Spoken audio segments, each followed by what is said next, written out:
A simple, uncomplicated life is what many of us strive for. The average person would like to keep their personal life private without the interference of bigger powers like the government or the US Navy. But some people aren't always that lucky. This story is about Darko Bigava, who had planned to go fishing so that he could sell his catch. He never thought he would have to worry about military affairs or politics, but one day changed all that. He had no idea how much his life would change. He would never have thought his future self would encounter the world's most significant political and military powers. His job was simple: wait for the nets to be filled with fish and return home with them. He had spent years building up his clientele, so he had a few regular customers. They bought from him to supply for their stores or restaurants, but Bigava never thought he would have to deal with the heads of the US Navy one day. Bigava's finances weren't in the best shape at the time of the incident. Tourists and visitors had stopped visiting the Elefidi Islands when the pandemic hit. The restaurants were drastically impacted by this, which meant they didn't buy much from Bigava anymore. His regulars wouldn't bring him enough income, so he had to find new customers to sell the same amount of fish he was used to selling. If he didn't, he wouldn't be able to make the month's expenses. He spent the morning of the incident readying his boat, but his mind was thinking about his customers, the bill, prices, and numbers. His mind was elsewhere as he waited for the net to be filled. He was lost in his thoughts, but was ripped out of them when he felt his boat shaking. It had come out of nowhere, but he held onto his boat to save himself from going overboard. He hadn't experienced something like this for a long time, but he immediately knew what the trembling meant. He thought his nets must have caught something large and heavy for his boat to shake like that. But his gut told him that this time was unlike any other. What had caused it? He was nervous as he rushed to grab hold of his net to pull it to the surface. He gave one last heave to pull the net up, and his eyes widened at the sight. He had never seen anything like it, and grew curious about the large orange box.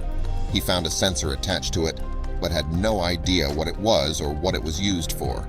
He was displeased to find that the object had torn through his nets. He would have to repair them, but was unsure if he had enough money. He couldn't fish with them now, and he could tell it was getting late. He took the strange object home to think about what to do next. The first thing he did about it was to post an ad online and contact one of the local newspapers. After a few days, someone got in contact with him, and it was someone he would have never expected to. On another day of fishing, someone contacted Bigava on his boat's radio. It was a man who claimed to speak on behalf of the US Navy. In a broken Croatian, the man claimed that the object he had found belonged to the Navy and demanded that Bigava give it back. Bigava didn't know if it was a joke. At this point, he didn't care. All he wanted was to get rid of the thing and get his nets repaired, which is why he gave a shocking response to whoever was speaking to him on the radio. "Look, pal," he said, "I don't care if this big orange box belongs to the US Navy or to Admiral Nelson. All I know is it has torn up my nets and it's going to cost me $3,000 to fix them, so no one is getting this thing until I get the money to repair my nets." He then received a call on his cell phone. He picked it up without knowing what to expect. Again, it was the US Navy representative speaking broken Croatian. He repeated the same thing he had told Bigava over the radio, and the fisherman had to repeat his point once again. Then the US Navy man hung up. Luckily for all involved, it wasn't. Eventually, the Croatian Coast Guard agreed to pay for the damages on the condition that the US Navy would recoup them, and Bigava dropped the mysterious object in front of a US Navy ship. However, it was never released to the public what that enigmatic orange box was.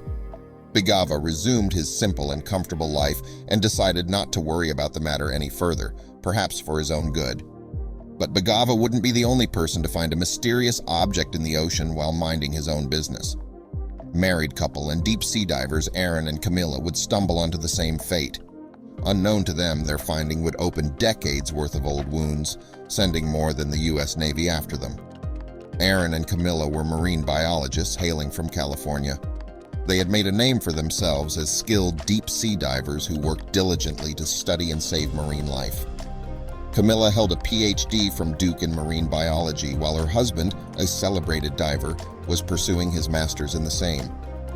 As part of their research and study, Aaron and Camilla flew to Hawaii's Honolulu to study the local marine life.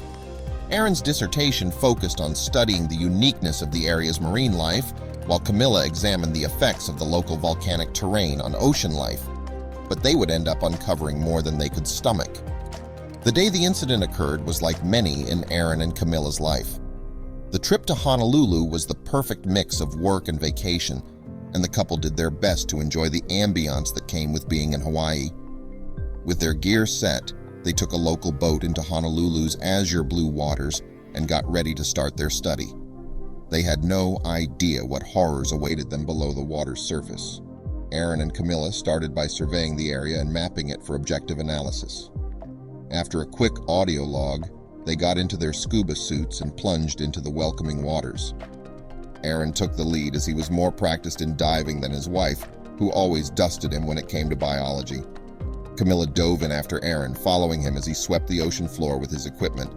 She'd taught him all the essential bits of sample taking and was proud to see how he was putting all he'd learned into good use. But out of nowhere, Aaron stopped holding up a fist, a clear sign for Camilla to halt. "What's that?" Aaron's voice came through Camilla's mask's ultrasound receiver. He was pointing at a large object in the water, a massive tube covered by ocean debris, sand, and plant life. "I don't know," Camilla answered nervously. Aaron gestured for her to move closer, and she did, swimming down to where he was. She couldn't tell what it was as close as she was to the object. "It looks like an oil barrel," Aaron said as he swam closer. He studied it for a minute.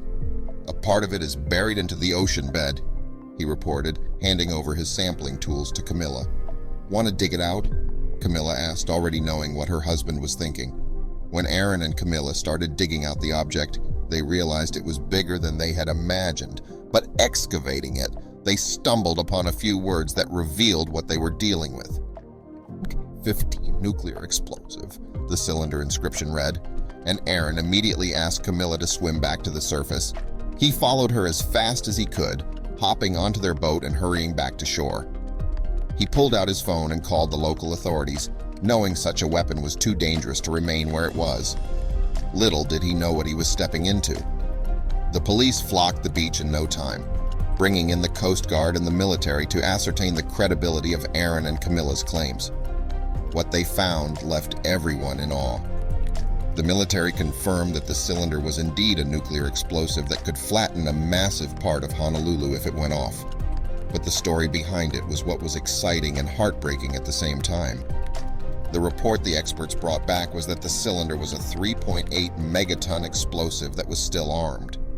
They also detailed that it was decades old, seeing that it was made in the 1950s. This could only mean one thing. The explosive seems to have been lost after the events of Pearl Harbor, a tragedy that shook Honolulu to its core. After further investigation, it was discovered that the warhead had been lost during a simulated combat mission in the 50s, where two pilots collided in the air. One dropped the explosive in the water to avoid setting it off. The military sent in Navy SEALs to try and deactivate it so it could be carried out of the water. The warhead was successfully transported out of its decades-old bed onto a safer site where it won't harm anyone.